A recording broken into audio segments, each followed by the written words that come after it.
The Beach FM Business Lunch Show, brought to you by PlaceMakers Kapiti and Horowhenua. Together we're building New Zealand. Welcome back to the Business Lunch Show on Beach FM 106.3 with Damian. From hair design to floor design, let's welcome into the show from Flooring Design Kapiti, it's Raymond Hargreves. G'day, Raymond. How are you, Damian? Very well, mate. How are you doing at this time? I'm not too bad. Actually. It's good. Excellent, mate. Well, what we like to do first and foremost on the show is get to know the people we're talking to. So, mate, how did it all start for you? How long you been with Flooring Design? I started, my wife and I bought Flooring Design here in Kapiti just over 10 years ago. It used to be Jackson's Flooring. We've moved the name to Flooring Design as our group has grown. In our group, there was only 7 shops when I moved down here. Now I think we're getting up to 20 now, so we're the only flooring company in New Zealand that is still growing. Wow. I've been in the flooring industry all my life. I've been an installer when I was a Hawke's Bay boy, because that's where I'm from. I had about 40 years on the floor, and it's just time to hop out of the seat and get into it. But what we do is the experience that we have. My wife and I have been together in the flooring industry, both of us, for all our lives. I've got 3 boys. They're all layers. Our experience, I've done big commercial jobs around in Napier and Hastings. I did the Hastings Hospital. I was 18 months on that job. I've been overseas. I've done high-rise buildings in Brisbane. And then coming back and helping back in the domestic side of it. Okay. So a lot of experience, domestic and commercial. But how did it lead you to being a business owner? I've been self-employed all my life. Okay.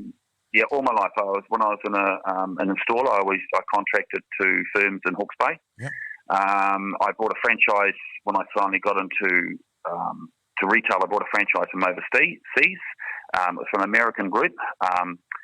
Which that wasn't successful because it's just the way that we're too far away and one person. That's why I think if you're going to be successful, you have to be with a franchise and a body of people, right, which makes it easier, especially for our buying power, because we're huge buying power now, and then we pass that savings on to our clients.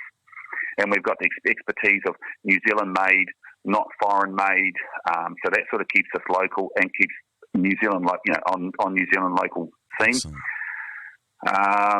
And that's when I moved into into retail. What was that, about 15, 20 years ago? And then we just grown our business. When I bought this business, it was a bit of a backyard. Well, it wasn't a backyard one, but it was really down. Yeah. So we've just slowly built it up. Jules and I built it up, and now we've got a lot of staff. We've just opened a shop in Pairua, and that's just kicking along at the moment. And we've also opening a shop in Levin, and that's going to be mid this month. Fantastic. So, we're just sending our flooring design brands out there. Yeah. And we're just going to pass the savings on to the clients and their expertise, because with our whole group, we've got specialised in different strengths in different areas. And I think that's what brings Flooring Design Group together, is because we're all owner-operated. We're not managed stores, and I think our heart's into the place, and it's our money, and awesome. It's just not like sell. I'd rather walk away from a job than pressure sell. We're not into that type of situation.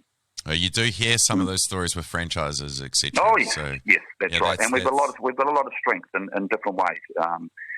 In our, for marketing, we go to a guy. We've got for our buying power, one guy does the whole lot, and that sort of thing. And that's what works, because we're not in the business to go and make big deals with big companies, because we haven't got the time. We stick to your knitting, I always believe. Stick to your knitting. But other stores ring me up, because then I put my layers hat on, and they've got issues with the situation, level access showers. Or we do all the specialised stuff that other shops tend to sort of run away from, because we actually know what we're doing, which is good. Excellent. So going from self-employed to, business owner, what were some of those early learnings, or was it an easy transition for you? It was reasonably easy for me. I just let the wife do everything. So she hates it, but that's fine. Same as my household. Exactly. So, because I put my hat on, when I'm talking to people, I always find out what is most important. You've got to buy to suit your needs at this time. No use going buying a Mini when you've got 10 kids. And that, people sort of, their expectations, a lot of people walk in the shop and you've got to find the story that they're willing to tell so you can put them in the right direction for the flooring. Absolutely. Okay? Yep. So when you're finding out all this information, you find they've got their little cat or their little dog, they've got 10 kids, they've got stairs, and then we'll push it in the right channel. Yep. Okay? So that's what we do. It's no just saying, Mrs. Jones, we've got special on this, take this. Yep. Because it mightn't suit their needs. Some people are selling their houses, so you don't go and put a huge expensive carpet into a house that's sold. You want something to look really comfortable, nice, but also not to insult the house either. Yep. You can't go and put a cheapie in a $1 million home, if you know what I mean. So Absolutely. we won't do that. We'll just say we suit the needs of the person and the situation that they're going into. Brilliant.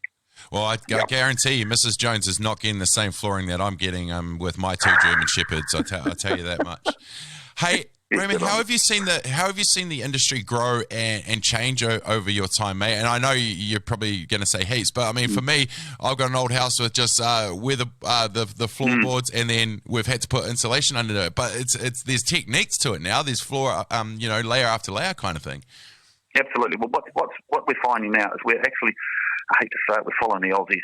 We're doing 80-20, 80 hard floors, 20 soft, because the houses are getting more insulated. Yeah. So we're doing vinyl planks, click vinyl, wood floors into the service, like the kitchen, the dining room, the hall, and they just soften the bedrooms. That's all with nice rugs around. That's the sort of the way that it seems to be revolving, and then we're noticing a trend because we went to a big conference and Celtic said, hey, you're not selling a lot of carpet. Well, hang on here, but we're selling a lot of hard floors. So the trend is moving to the hard floors.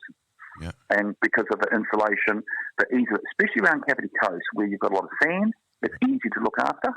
And that's how it works here. And then they just put a nice, reasonable carpet in their bedrooms with nice underlays, nice and soft, lovely. And they could put a runner down the hall if they'd really like to. But one thing with mats, people trip over. I don't like them. Yeah. Mm. Yeah, well, I'm not covering up my matai flooring. I'm just not doing it. Fair enough, too. Good on you. Hey, what kind of suggestions do you have out there for people in regards to like winter and drafts and etc.? Because over time you're walking on your flooring, it can thin out just like the next person. So if it's not maintained and looked after, there's follow-on effects, isn't there? Well, there is. With flooring, it's people's expectations it's going to last forever because. It doesn't, like you're walking on something, you're wearing it out, the expectations, people saying that I had my carpet there for 20 years. Well, good on your mum, but that was Nana's day when they had a front door, back door. They didn't have ranch sliders. Their windows didn't go right down to the ground, and they had nets everywhere. Yeah. Unfortunately, we're in a glass bowl these days. The sun's killing everything, as we know. It kills everything. Yeah. The people's expectations are getting more reasonable, and most carpets, you look in your house now, it's been down 15 years, that's where it's starting to sit, 12 to 15, because of your living room, your lounge, and your hallway's getting a bit of a thrashing. Your bedrooms look brand new. We lift carpet up and the bedrooms are brand new.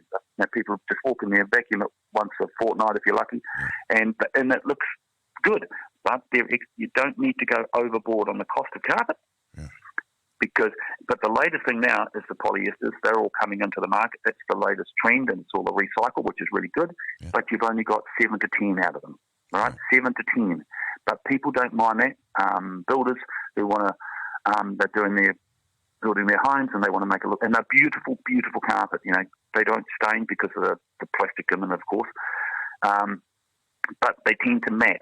And if people get that in their head and they say, well, this is going to last me 7 years or 10 years, that's fine, I'm happy with it. Because, unfortunately, we're in a throwaway society. You look at our fridges we buy these days. Yeah. Nana used to have a fridge all her life. Now they don't. We've got a fridge of you're getting 10 years out if you're lucky, and it blows up. It's the same with your flooring, unfortunately. Same with our cars. We're in a throwaway society. Overseas, they recycle all the polys, but unfortunately, we're in a little island, which is quite nice at the moment. To head back overseas is going to cost them quite a bit of money to get there. Absolutely. So it eventually happened, but not at this stage. Yeah. Wow. Good food for thought. Hey, mate, it's been a crazy time for everything, and I know you support local and source local, but how has COVID affected you, mate? I mean, how has it affected business? I know it's busy now, but was there a hiccup there? Was there a moment to reset and change the way you think of things? How was it for you? I had 4 weeks holiday. I thought that was the best time of my life. Yes. And I said, "This is retirement. Bring it on, man. I love it." It was great. We got back to work. Our layers started about a couple of weeks before that we could actually open the shop, because when we get down to level 3, I think it was, our layers could actually start going out there to people with monitoring and distancing and all the whole position, the protocol we had to go through. And then we opened up our shop, and I think people sitting at home for 4 to 5 weeks have realised, going, well, they can't go overseas. Yes. And we're finding people coming now that they've had their 20, 30 grand in the back pocket, and they're really going to Europe, and they're going to do their big 6 to 8, 12 weeks holiday. They can't do that. So they're revamping. We're finding kitchens going in, bathrooms, flooring's going down, painting, because they think, well, they've lived on the floor, and they think, well, that was a bit snotty. I was going to do it in 2 years. I might as well do it now. So Yes. This is how it seems to be affecting us now, and we're so busy. And I think all the subbies are, all the builders are busy. You talk to the plumbers, and you just can't get tradies at the moment. So, and that's why, it's because it's actually been quite good for I think for the economy, because it keeps going. Every time you go to Taupo, we went to a meeting in Taupo. You go to Taupo, and what's happening? You can't get accommodation anywhere. So people are moving around, and the locals are moving around to keep the locals busy in the tourism, which is fantastic. So no, we're doing actually quite well over at this moment. Brilliant, mate. Keep it going. Keep it going. Yeah. Hey, lastly, products that you offer, where can we find you? How can people get in touch? We're in Flooring Design in Kapiti Road, 188 Kapiti Road, right next to Lewis's. We've been there for, I don't know. I bought the business 10.5 years ago, so the shop's been there for a bit longer than that. And we've just moved. As I said, we're just opening in Levin. We're on the main street in Levin, South End. All the old second-hand shops are in that little bracket there. Yeah. We're sitting there, and that'll be open mid this month, hopefully. We're here, and we're here to help everybody. So just give us a call, and we'll free measure and quotes. We have finance to work with people, because that's another thing that we work with a lot of people if they're selling their houses. So if they all of a sudden use our finance, because you don't want to dig into your own pocket. You might as well use the system. And when you pay and you got I don't know, whatever's on the time, 18 months interest free, no payments. So when your house is sold, pay it off and you carry on. Works really well for us. Works really well. Excellent. Well, thank you so much for your time today, Raymond. My pleasure. Mate. All the best with the new store in Levin, and thank you for your time. We'll catch up soon. Okay, Damian, thanks very much. You have a good day.